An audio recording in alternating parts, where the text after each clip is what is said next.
Hi. ఒక lady patient complaint ఏంటంటే తను ఇంట్లోంచి బయటికి వెళ్ళటం, జనాల్ని కలవటం దాదాపుగా మానేశారండి కొంతకాలంగా.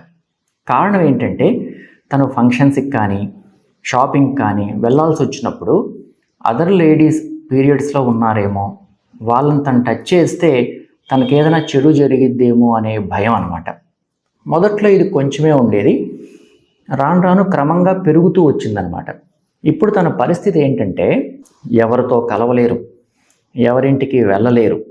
ఇది కారణం అని చెప్పలేక తనలో తానే సతమతమవుతూ చాలా స్ట్రెస్కి గురవుతున్నారనమాట. మనం 2025లో ఉన్నామండి.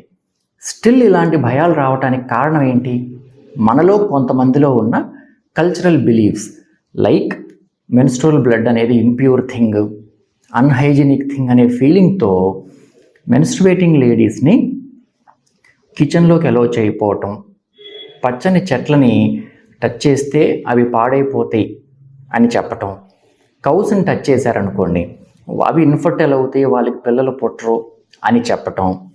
ఇలాంటి మాటలు వింటూ పెరిగిన గర్ల్స్ కొంతమంది ఇవన్నీ నిజమే అని గట్టిగా నమ్మే అవకాశం ఉంది. వీళ్ళలో ఇలాంటి సైకియాట్రిక్ ప్రాబ్లమ్స్ వచ్చే ఛాన్సెస్ ఎక్కువ ఉంటాయండి.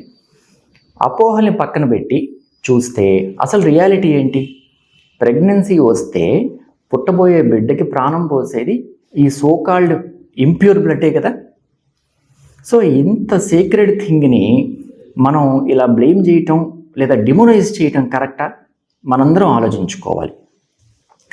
నా రిక్వెస్ట్ ఏంటంటే బోత్ విమెన్ అండ్ మెన్కి ఈ మెన్స్ట్రువల్ సైకిల్స్ని తినటం, పడుకోవటం లాంటి అదర్ నార్మల్ ఫిజియలాజికల్ ప్రాసెసెస్తో ఈక్వల్గా చూడండి.